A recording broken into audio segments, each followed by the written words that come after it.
भारत और चीन के सैनिकों के बीच फायरिंग हुई है और ये दशकों बाद हुआ है। सूत्रों के हवाले से बड़ी खबर मिल रही है। पूर्वी लद्दाख में भारत और चीन के बीच ये फायरिंग हुई, ये जानकारी मिल रही है। एलएसी पर पूर्वी लद्दाख में फायरिंग की घटना अपने आप में ऐतिहासिक है, क्योंकि दशकों बाद इस तरह की घटना हुई है।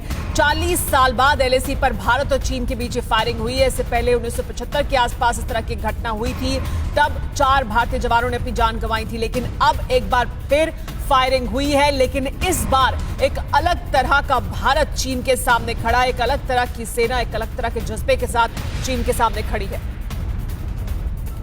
हम आपको लगातार बड़ी खबर दिखा रहे हैं, क्योंकि ये आज के दिन की बड़ी खबर है और भारत चीन रिश्तों में बड़ी खबर है। लेकिन एक और बड़ी खबर आ रही है, एलएसी पर जबरदस्त टेंशन है, हालात बहुत गंभीर हैं। 10 दिन बाद एक बार फिर आमने सामने आ गई हैं दोनों सेनाएं, भारत और चीन की।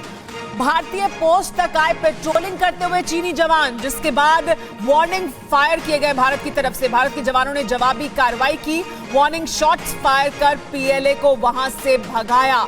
यानी एक बार फिर चीन की तरफ से उकसावे की कार्रवाई की गई, लेकिन भारत की तरफ से मुंहतोड़ जवाब दिया गया। वार्निंग शॉट्स फायर किए गए क्योंकि भारतीय पोस्ट तक आ गए थे पीएलए के जवान, और उसके बाद वहां से फायर कर भगाया गया पीएलए को। यह बड़ी खबर है, बड़ी घटना है, बड़ा टर्निंग पॉइंट है, क्योंकि हम देख रहे हैं एक के बाद एक जिस तरह की घटनाएं हुई हैं। भारतीय फौज ने स्ट्रेटेजिक पोजीशंस को हासिल किया, चीन बौखलाया हुआ था। ऐसा लग रहा था कि चीन जरूर कुछ कर सकता है, और चीन ने वैसा करने की कोशिश की, लेकिन उसे माकूल जवाब मिला है, भरपूर जवाब मिला है। हमारे साथ सुमित भी जुड़ गए हैं, मेरे सहयोगी, उनके पास आइए चलते हैं और समझने की कोशिश करते हैं कि दरअसल हुआ क्या है और कहां पर हुआ है। ये सब कुछ मैप के जरिए समझेंगे। सुमित हमारे साथ मौजूद हैं और वो बिग वॉल पर मौजूद है। सुमित, बहुत अहमियत रखती है बात, क्योंकि हम पिछले 2-3 महीनों से लगातार बता रहे हैं इस पूरे इलाके के बारे में, लेकिन आज कहां पर हुआ है ये पूरा घटनाक्रम? कहां पर पोस्ट तक आने की कोशिश कर रहे थे सुमित चीन के जवान, और कहां पर भारत की तरफ से ये वार्निंग शॉट्स फायर किए गए जिसके बाद पीएलए के जवान भागे?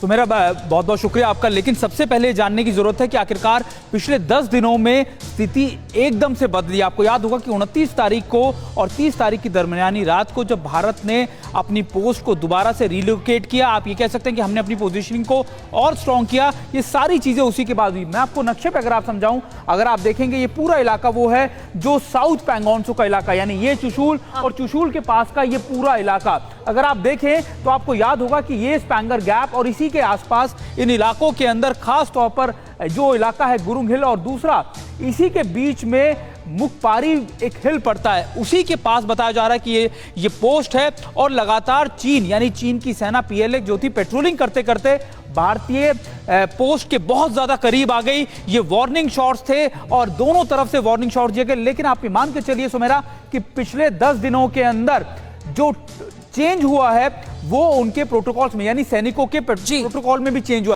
परवाह देश की, सोमवार से शुक्रवार रात 10 बजे TV9 भारतवर्ष पर।